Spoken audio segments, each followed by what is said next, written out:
Hey, buenos días, buenas tardes, buenas noches, su amigo Apollo otra vez. Bueno, vamos a tocar un tema que ya yo tenía muchas ganas de tocar ese tema y realmente lo he analizado, lo he observado varias veces y es bueno que ustedes también lo observen. Yo voy a poner ahora un corto de Santiago Alarcón y Enrique de Adictos a la Filosofía para que lo analicemos al detalle. Es bueno que analicemos estos cortos porque muchas personas tienden a evocar una inclinación hacia estos conceptos. Y no es que esos conceptos están mal, pero son opiniones y siguen siendo opiniones. Y una opinión no puede definir la objetividad de una circunstancia o de un suceso o de una naturaleza objetiva. Y es bueno que analicemos al detalle todos esos conceptos. Entonces voy a poner el corto de Santiago para que lo vean y yo voy a ir punto por punto analizando lo que ellos trataron de decir. Vamos a ello. Cuando abrazás el cristianismo, ¿por qué particularmente el catolicismo? Tú quieres acelerar el apocalipsis, Santi. No tengo ningún problema en responder eso. Yo creo que necesitas una autoridad institucional, porque si no, esto es el caos. La escritura es clara en muchas cosas, lo que pasa es que en otras no lo es. Y eso lo tenemos que aceptar, y lo tiene que aceptar todo el mundo, porque es que si lo fueran, no tendrías a unas personas diciendo que el bautismo de niños está permitido, y no solo permitido, sino que es obligado, porque, ojo si no lo haces, y otros diciendo que eso va en contra del evangelio, ¿no? Como tú a la escritura no le puedes preguntar, oye, aclárame esto, por favor, necesitas un magisterio vivo que sí que te lo pueda aclarar, ¿no? Yo viendo eso, no me parece tan descabellado pensar que Cristo, ¿no?, que era Dios y que sabía que los seres humanos vamos a meternos en peleas y en conflictos de interpretación, no me parece tan extraño que él dijera, vamos a darles una autoridad magisterial, un magisterio con autoridad para pronunciarse de modo definitivo. Miren, el primer comentario, cuando Santiago le pregunta a Enrique, y es muy bueno que le pongamos atención a esta pregunta que le hace Santiago, porque esta pregunta es un tiro al pie. Y por eso es que yo digo que cuando veamos estos tipos de cortos, no nos dejemos arropar de los conceptos que ellos desarrollen o de lo que ellos tengan en mente. Entonces, cuando Santiago Alarcón le pregunta, cuando abrazas el cristianismo, ¿por qué al catolicismo? O escuchen bien la pregunta. Cuando abrazas el cristianismo, ¿por qué al catolicismo? ¿Qué significa esto? Que no todo el católico simboliza el cristianismo. Fíjense, cuando él dice, cuando abrazas el cristianismo, está hablando en general. Eso deja entrever que hay varias iglesias cristianas, no varios cristianismos, porque el cristianismo es uno. Creo en el Señor Jesucristo que resucitó de los muertos. Creo en Dios, Padre, Creador del universo.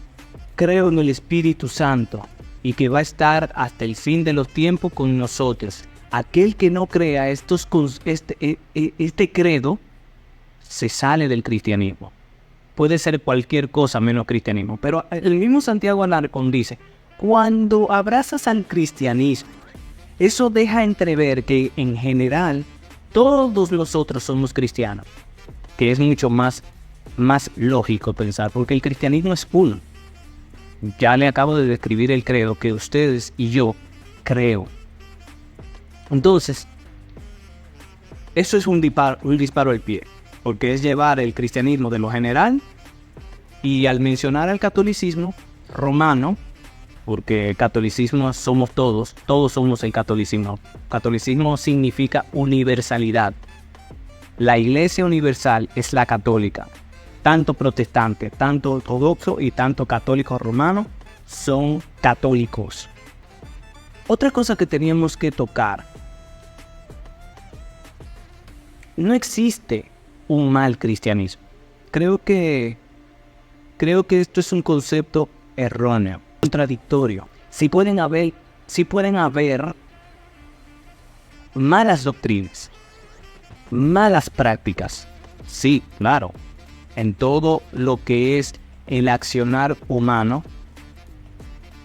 puede haber cosas malas y puede haber cosas buenas. Ahora, tenemos que tener en cuenta que el cristianismo tiene una moral y posee una base sacerdotal.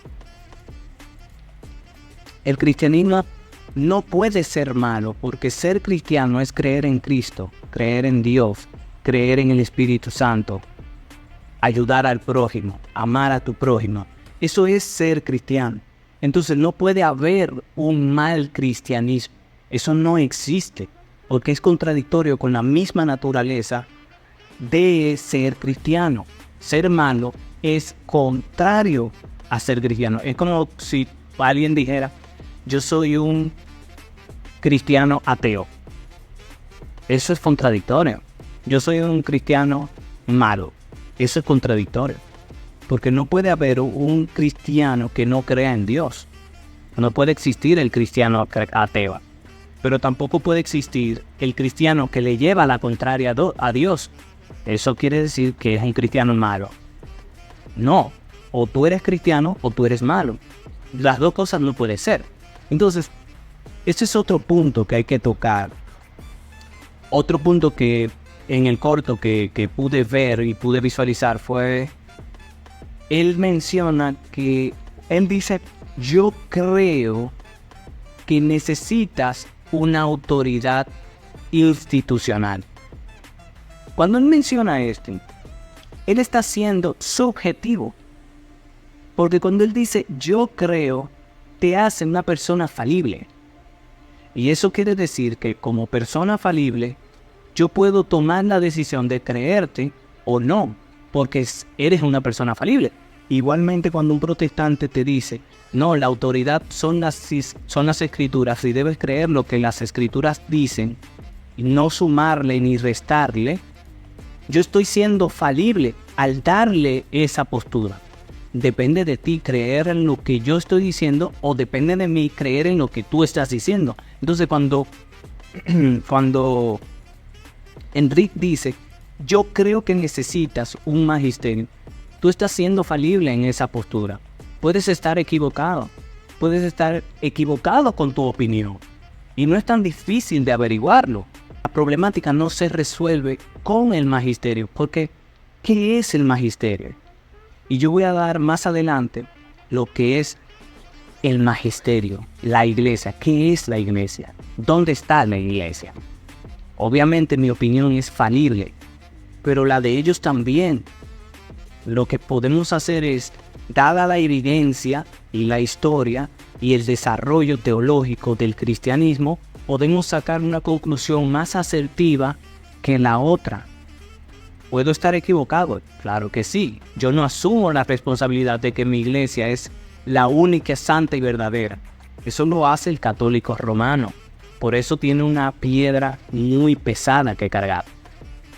Él también menciona que, aquí lo tengo anotado, él también menciona que las escrituras en ocasiones son claras y en otras no lo es. Y estamos de acuerdo. Las escrituras son difíciles de entender en algunas circunstancias y en otras no. ¿Qué es lo que hace el protestantismo? El profesor Jonathan Ramos explica muy al detalle. En que entendemos nosotros que la Biblia es clara en cuanto a algunos temas centrales de la salvación, no en todos. En otros temas la Biblia es oscura. O sea, hay temas en los que la Biblia es clara y hay temas en los que la Biblia es oscura. Se dice que es oscura la Biblia, en realidad este es un lenguaje medieval, haciendo alusión a que son textos tan complicados de entender que nosotros no podemos interpretarlos de una manera clara y distinta, sino a través de una larga exégesis e interpretación. Entonces decimos, siguiendo un poco el principio de la segunda carta de Pedro, hay textos en las cartas de Pablo que son difíciles de entender y que algunos indoctos e inconstantes tuercen para su perdición. A raíz de eso, nosotros acudimos a ese principio para interpretar los textos oscuros a través de los textos que son claros. Lo que está tratando de decir el profesor Jonathan Ramos es los escritos simples, las verdades de fe sencillas de entender, que uno al leer que Jesús resucitó de los muertos, no puede haber una interpretación a esa más que Jesús resucitó de los muertos. Dios es el creador, o Dios es el Padre de Cristo, o Cristo fue engendrado por el Espíritu Santo, y así sucesivamente. Estos conceptos, dogmas de fe que todos creemos, todo cristiano cree, son fáciles de entender, no son complicados. Lo que es complicado es la práctica, las cosas que el cristianismo primitivo, en un contexto tan antiguo, usando unos verbos tan clásicos y diferentes, puede llevarnos a malentender algunos conceptos escritos. Entonces, ¿qué es lo importante aquí? ¿Qué es lo necesario? Entender que el magisterio y la escritura son fuentes de interpretación. Todos interpretamos la Biblia, ya seas católico, ya seas ortodoxo o ya seas protestante. Y las interpretaciones son falibles. Y ahí es donde yo quería llegar. No creo que el magisterio sea el último eslabón de interpretación. ¿Por qué yo digo eso? ¿Y por qué el protestantismo estaría de acuerdo con mi postura? Porque el magisterio es un grupo de personas falibles que pueden estar asociadas con el Espíritu Santo, que pueden estar obrando con el Espíritu Santo. No tenemos ninguna duda de eso. Pero el mismo apóstol Pedro, en la carta de Gálatas, en el capítulo 2, con toda la unción y todo el poder de la palabra de Dios puesta sobre él después del Pentecostés, aún así él erraba. ¿Y quién más que nosotros era Pedro? Un hombre que caminó justo al lado de Jesús, un hombre que caminó por las aguas, un hombre que vio a Cristo resucitado, y aún así cometía errores, y Pablo tuvo que reprenderlo. Entonces, todo lo que está, como dice el apóstol Pablo, todo lo que está debajo de este cielo, todo lo que está debajo de este cielo, no hay un justo, uno solo no hay. No hay personas infalibles, no hay un magisterio infalible. Lo que tiene el católico romano en la cabeza es un misticismo inquebrantable que ellos mismos han impuesto. Y ellos creen en ese magisterio. Y nosotros respetamos eso. Ahora, ustedes son seres humanos que pueden errar. Y eso ustedes no lo dudan. Porque todos somos falibles. Entonces yo quería leer del señor R.C. Sproul. Él dice algo muy interesante, me gustaría que ustedes lo escuchen. Dice: si eres parte de una iglesia, ¿por qué perteneces a ella? Durante algún tiempo hasta ahora he observado que las personas tienen una tendencia a rebotar de una denominación a otra. Cuando tú tratas de rebotar de una denominación a otra, es un problema. Estamos de acuerdo, pero no es el problema esencial del cristianismo.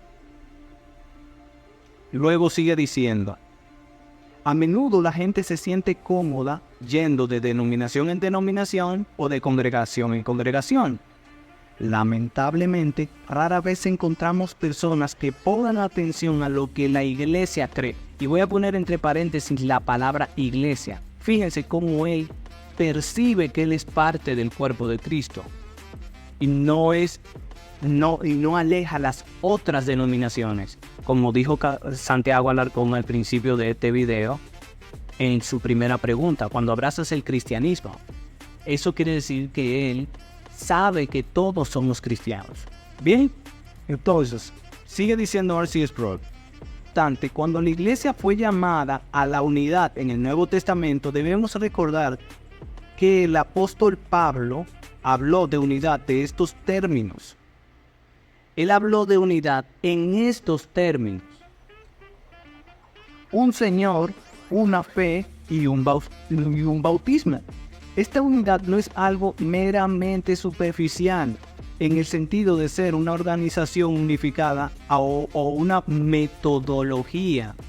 Fíjense que ahí le está usando el término de organización unificada, el magisterio que creen los católicos romanos, o una metodología unificada, la sola escritura.